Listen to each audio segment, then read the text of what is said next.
નમસ્કાર news for કાઠિયાવાડમાં આપનું સ્વાગત છે। સમાચારમાં વાત કરીએ તો અમદાવાદમાં આજરોજ શ્રી રાજપૂત કરણી સેના દ્વારા મીટિંગનું આયોજન કરવામાં આવ્યું।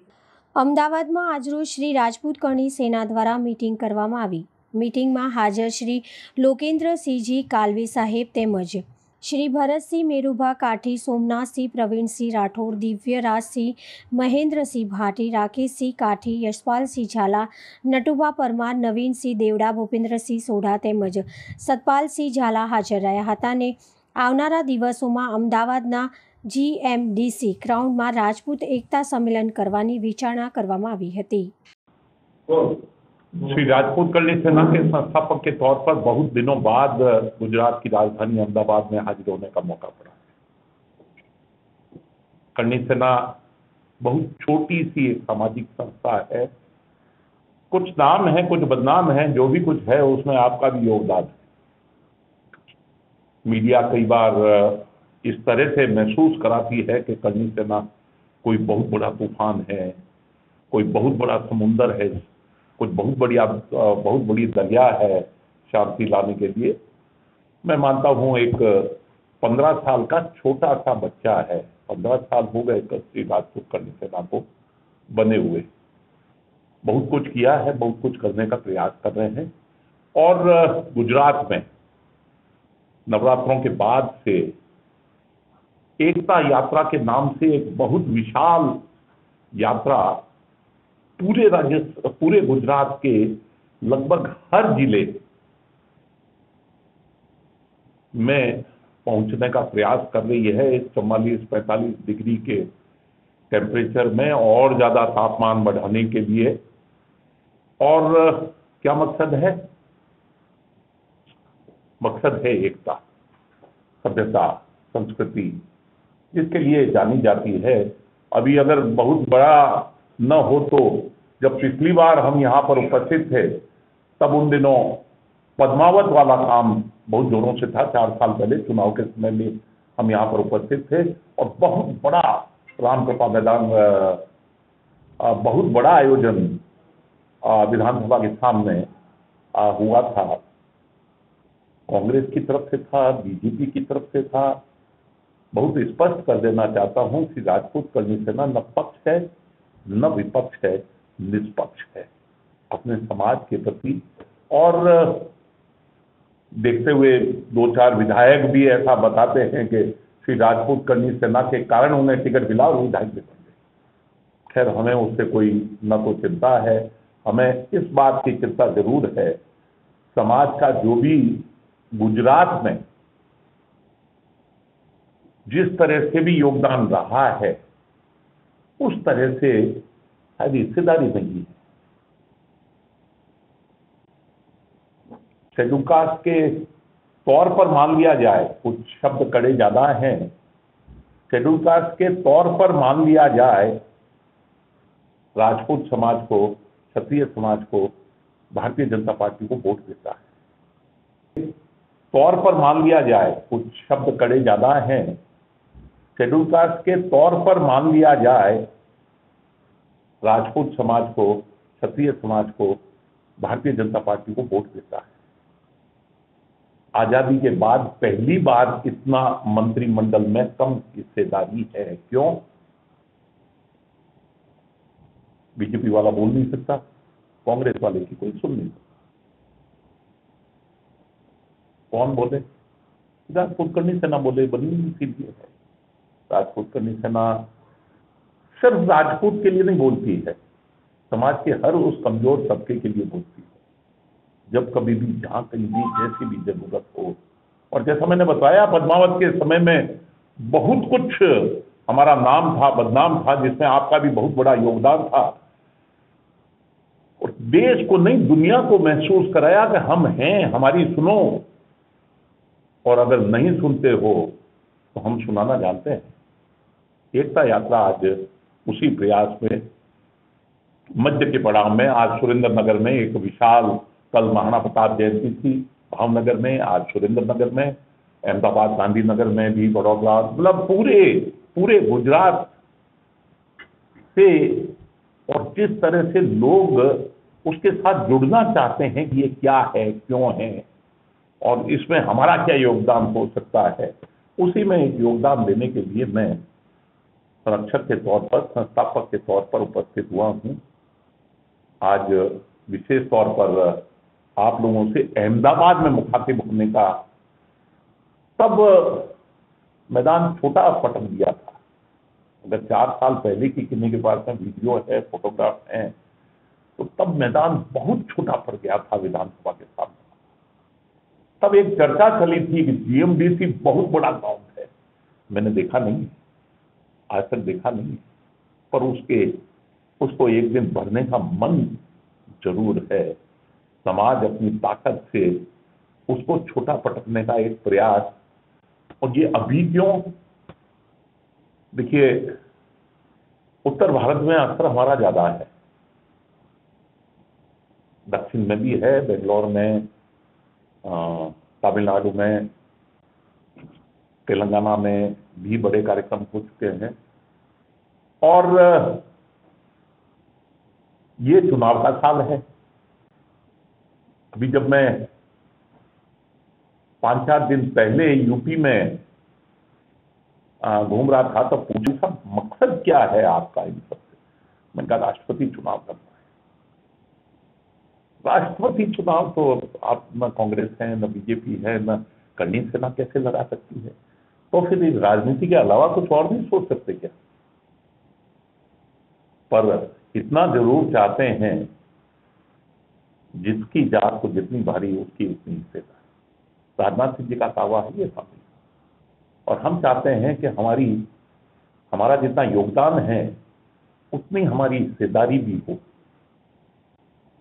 सब पार्टियों की तरफ से। हमें कोई किसी पार्टी से न तो वैर है, कई बार अड़ जाती है। जैसे पिछले चुनाव में शेड्यूल कास्ट वाले मामले में एक चीज अड़ गई थी, और आनंदपाल वाले मामले में अड़ गई थी, तो हमने एक नारा दिया था, वसुंधरा जी की खैर नहीं, मोदी से बैर नहीं। हमने करके दिखाया कि जिसकी खैर नहीं मतलब खैर नहीं। हम पॉलिटिकली उसको कहीं तक भी नीचा झुका सकते हैं। अब हमारा किसी से बैर ही नहीं है, सबकी खैर है। पर अगर बहुत अनुशासित है राजपूत, ये उसकी कमजोरी नहीं समझे, मुंह में अंगली डालकर दांत गिनने का प्रयास न करें। श्री राजपूत करनी सेना मौजूद है, और जिसको सुनाई नहीं देता उनको सुनाना, जिनको अंधों से जो आंखों के अंधे हैं उनको दिखाना हम बहुत अच्छी तरह से जानते हैं। इसलिए एक बार दीपावली और दशहरा के बीच में, गरबा के और लक्ष्मी पूजन के बीच में, हम एक बार जीएमडीसी ग्राउंड को भरने के मूड में आज अहमदाबाद के पत्रकारों से मुखातिब होने का सौभाग्य। यानी आप बता रहे हैं दीपावली और जो ये दशहरा उसके बीच क्या कार्यक्रम रहेगा, किस तरीके का कार्यक्रम रहेगा? देखिए, जीएमडीसी मैदान ऐसा है जहां पर नाच कूद नहीं हो सकता। वहां पर हाँ कोई गरबा का आयोजन भी नहीं हो सकता। वहां संख्यात्मक तौर पर हमारे बुजुर्गों ने सिर कटाए थे, सिर गिना के हम व्यवस्थित करना चाहते हैं। मत लो अनुशासन की परीक्षा, क्षत्रिय अगर फेल हो गया वो दिन अच्छा नहीं है। हम वहां पर संख्यात्मक तौर पर महसूस कराना चाहते हैं कि हम जब इकट्ठा होकर सांस लेंगे तो भूकंप के आसपास आने की नौबत भी पैदा कर सकते हैं। इसलिए जीएमडीसी ग्राउंड जब भी तय करते हैं, ये तो बच्चे लोगों को तय करना है, it is not my duty. मैं इस काम में जरा क्या कार्यक्रम रहेगा कुछ ऐसा कुछ है? जीएमडीसी में बड़ा आयोजन होगा, बड़ा सम्मेलन होगा।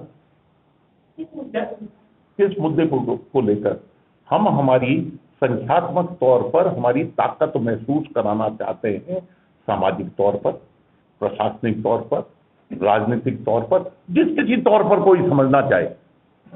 मैंने एक चीज बताई कि जिसकी जात को जितनी भारी उसकी उतनी हिस्सेदारी। यानी इस बार ये चुनाव है गुजरात के अंदर। देखिए, चुनाव पर ये सीधा चुनाव के अलावा भी सोचिए, चुनाव के अलावा भी दुनिया चलती है।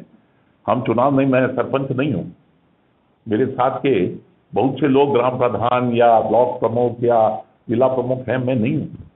मैं चुनाव उनाव नहीं लड़ता हूँ, उसके बाद भी हूँ। और क्यों हूँ? क्योंकि संख्यात्मक तौर पर जो लोग समर्थन देते हैं, पिछली बार गुजरात का आप अगर महसूस करना चाहें तो देखिएगा कि किस तरह से लोगों ने साथ और समर्थन दिया था इस बात को लेकर कि हम चाहते क्या है। उसी दिन आपको अगर याद दिलाऊं, राजीव गांधी जी की भी कार्यक्रम था, मोदी जी का भी कार्यक्रम था। दूसरे दिन आज तक और भास्कर में और GTPL में और न्यूज 24 पर ये न्यूज थी, उन दोनों के टोटल के बराबर का टोटल क्षत्रिय सभा में था।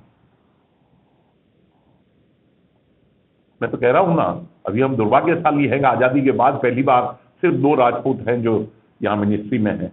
हमारा कोई लेन देना नहीं है। 4 हों तो हम क्या कर लें, 8 हों तो हमारा क्या हो, एडजस्ट नहीं भी हो तो हमारा क्या बिगड़ जाए। पर क्यों नहीं है?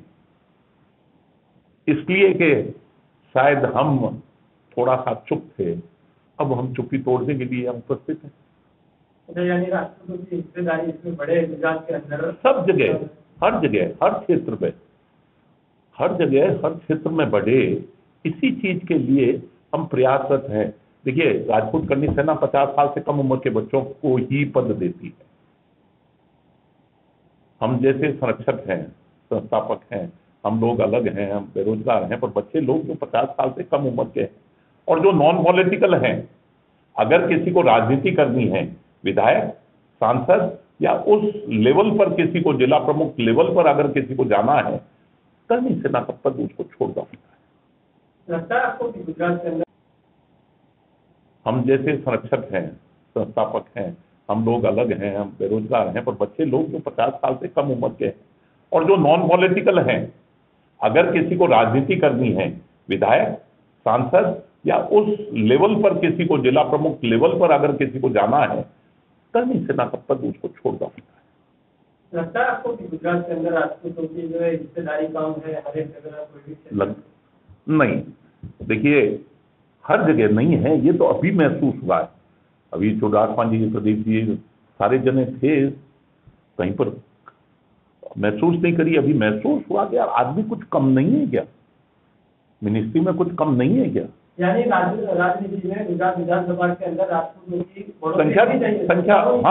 संख्या ठीक है, पर उतनी हिस्सेदारी नहीं है जितनी योगदान हमारा है इस समाज के लिए, इस गुजरात के लिए, इस गुजरात की व्यवस्था के लिए। राजनीतिक प्रशासनिक तौर पर मैं नहीं कह सकता कि यहाँ हम कम हैं, व्यवसायिक तौर पर बहुत अच्छे मजबूत लोग हैं यहाँ पर गुजरात में। भाजपा पार्टी में एक मैसेज देना चाहते हैं कि ज्यादा किसी पार्टी को नहीं, सारी पार्टियों को, जो लेना चाहे वो ले ले और नहीं लेना चाहे जो भुगते। सारी पार्टियों को मैसेज देना चाहते हैं कि हम हैं, हमारी महसूस करो, अगर नहीं महसूस करो तो हम महसूस करवा डालते हैं। कितने लोग शायद जमा होंगे? GMDC ग्राउंड बताते हैं 10-20 लाख 15 लाख का, मेरे को बता दिए कितने। मैं इस गिनती के झगड़े में नहीं पड़ता हूँ, ये गाठे की लड़ाई में नहीं करता हूँ, जितने हो जाएंगे अच्छे। पर GMDC ग्राउंड को अगर हम मूड बना रहे हैं तो समझ लीजिए।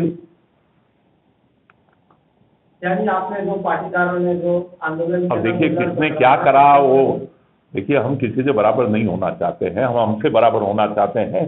पिछली बार जो था उससे हम डबल होना चाहते हैं, 3 गुना होना चाहते हैं, 1.5 गुना होना चाहते हैं, 4 गुना होना चाहते हैं। पिछली बार जब था वो मैदान बहुत छोटा पड़ गया। आज के 4 वर्ष पहले 2015 के अंदर पाटीदार आंदोलन हुआ था, उसके बाद 17 के चुनाव के अंदर भाजपा को ये भुगतना पड़ा था कि पाटीदारों उस तरीके का आप दिखाना चाहेंगे कि इस तरीके से होगा? देखिए, अब ये तो अब क्या होगा उस चीज को, तो अब अभी तो उसके क्या कयास लगाए जाएं। पहले तो तय हो कि हाँ करेंगे, फिर तय हो तो फिर वो GMDC ग्राउंड भरे, उसके बाद में कुछ कहने की जरूरत नहीं होती है। बिना कहे भी बहुत कुछ सुनाई देता है, कानों के बहरों को बहुत कुछ समझ में आता है। धन्यवाद सर। નમસ્કાર, અમારી ન્યૂઝ ચેનલ ન્યૂઝ ફોર કાઠિયાવાડને લાઈક કરો, શેર કરો અને સબસ્ક્રાઇબ કરો. News for Kathiawad. નમસ્કાર.